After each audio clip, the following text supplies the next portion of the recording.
নমস্কার বন্ধুরা, শিখা স্পাইসি কুকিংয়ে আপনাদের সকল বন্ধুদেরকে স্বাগত জানাই। বন্ধুরা, আজকে আমি বানাবো স্ক্রাম্বল এগ উইথ ভেজিটেবল। চলুন বন্ধুরা দেখে নিই এই রেসিপিটি আমরা কি করে বানাবো।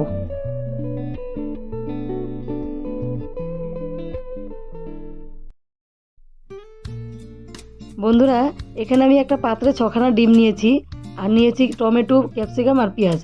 ক্যাপসিকাম, টমেটো, পেঁয়াজটা আমি একইভাবে কেটে নিয়েছি টুকরো করে, আর সঙ্গে নিয়েছি কাঁচা লঙ্কা। চলুন তাহলে এবার আমরা রেসিপিটি বানিয়ে নেই।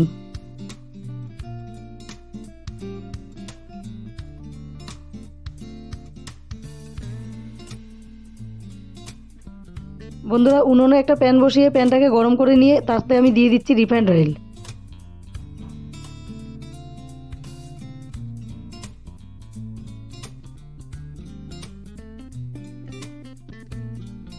এদিকে তেলটা গরম হতে থাকুক, এদিকে আমি ডিমটাকে নিয়ে ফেটিয়ে নিচ্ছি।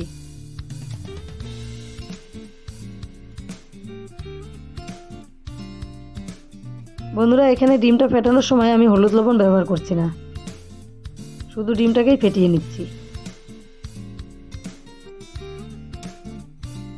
ডিমটা ভালো করে ফেটিয়ে নেওয়া হয়ে গেছে, এবার তেলটাও ওইদিকে গরম হয়ে গেছে। এখন ডিমটা আমি তেলে ছেড়ে দেব।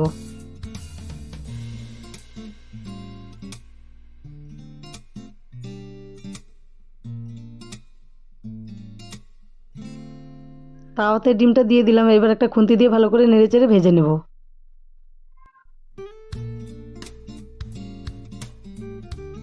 বন্ধুরা, এখানে আমি ভুজিয়া বানাবো। ভুজিয়াটা একটু বড় সাইজের বানাবো, একদম মিহি করব না, একটু বড় টুকরো টুকরো করে ভুজিয়াটা বানিয়ে নেব।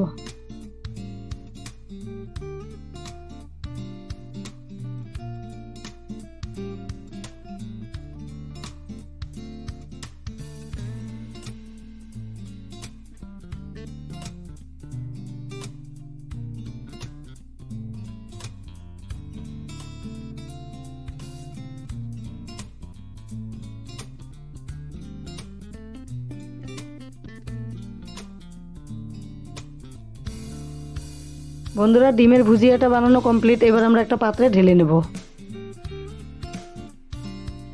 আবার প্যানটাকে বসিয়ে দেব। প্যানটা বসিয়ে প্যানে দিয়ে দিচ্ছি আবারও রিফাইন্ড অয়েল।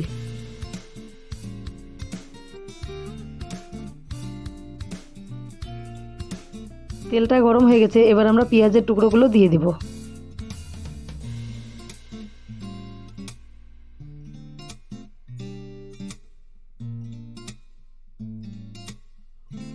পেঁয়াজগুলো দেওয়া হয়ে গেছে, এবার একটু ভেজে নেব। বন্ধুরা, এই রেসিপিটি এতটাই টেস্টি রেসিপি, আপনারা নিজেরাও খেতে পারেন আর বাড়িতে যে কোনো সময় গেস্ট আসলে তাদেরকে টিফিন হিসাবে বানিয়ে খাওয়াতে পারেন। ভীষণ টেস্টি রেসিপি, অবশ্যই ট্রাই করবেন বাড়িতে, খেতে দারুণ লাগে। পেঁয়াজটা 5 মিনিট ভেজে নেওয়ার পর আমরা ক্যাপসিকামগুলো দিয়ে দিচ্ছি।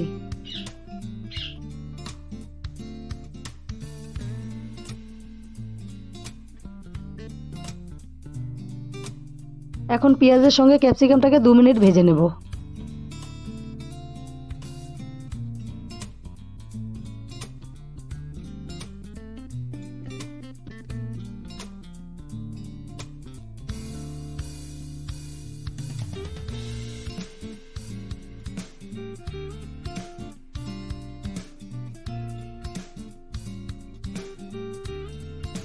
ক্যাপসিকামগুলো 2 মিনিট ভেজে নেওয়ার পর এবার আমরা দিয়ে দিচ্ছি টুকরো করা কাঁচা লঙ্কাগুলো।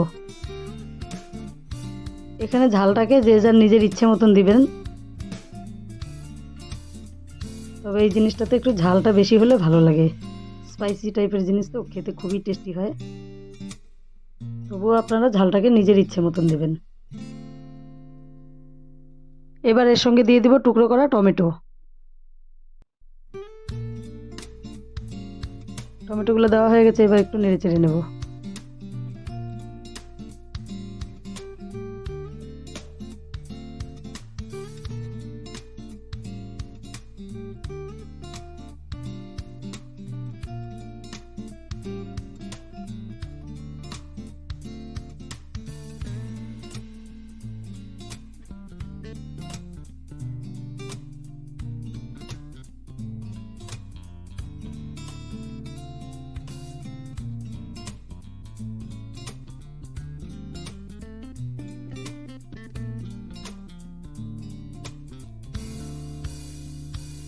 বন্ধুরা, সবগুলো সবজি দেওয়ার পর আমি আরও 5 মিনিট ভেজে নিয়েছি। এবার আমরা দিয়ে দিব এখানে পাস্তা মশলা।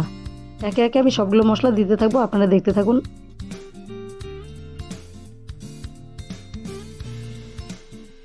এবার দিয়ে দিব সয়া সস।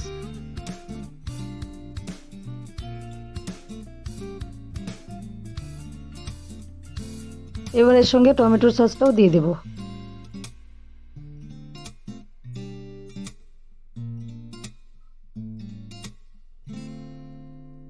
এখন আমরা দিয়ে দিব স্বাদ অনুসারে লবণ। লবণটা আমি প্রথমে দিইনি, তাহলে সবজিগুলো গলে যেত। এখানে সবজিটাকে আগে ভেজে নিয়ে তারপরে লবণটাকে ব্যবহার করতে হবে। আমাদের স্বাদ অনুসারে লবণ দেওয়া হয়ে গেছে। এবার আমরা দিয়ে দিব এখানে ভেজে রাখা ডিমগুলো।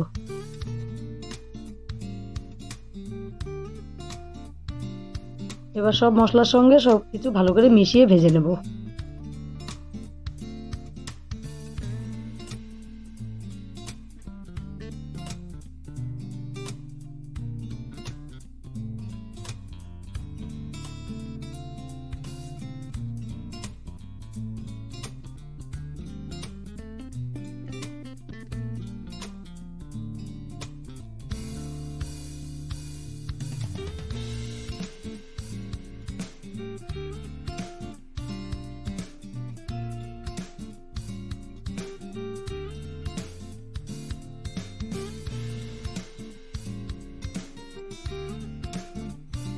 বন্ধুরা, এখানে ডিমের টুকরোগুলো যেগুলো বড় আছে সেগুলোকে আমি একটু ছোট ছোট করে দিচ্ছি।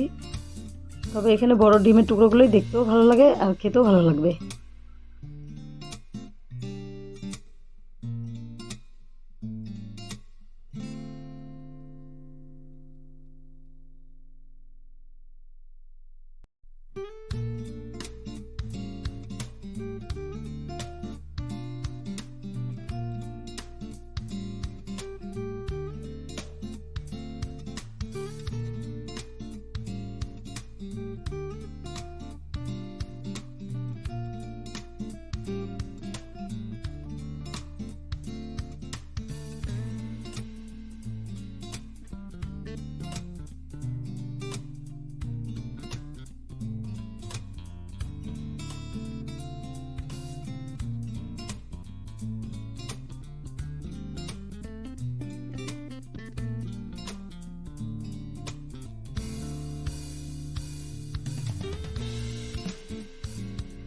বন্ধুরা, সবগুলো মশলা দেওয়ার পর আমি আরও 5 থেকে 7 মিনিটের মতো ভেজে নিয়েছি।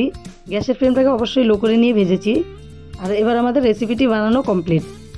তাহলে বন্ধুরা, আমাদের রেসিপিটি দেখে আপনাদের কেমন লাগলো? যদি ভালো লেগে থাকে তাহলে অবশ্যই লাইক, শেয়ার, কমেন্ট করবেন। আর যে সকল বন্ধুরা আমার চ্যানেলে নতুন এসেছেন চ্যানেলটিকে সাবস্ক্রাইব করে দিবেন। ভিডিওটি শেষ পর্যন্ত দেখার জন্য সকল বন্ধুদেরকে ধন্যবাদ জানাই।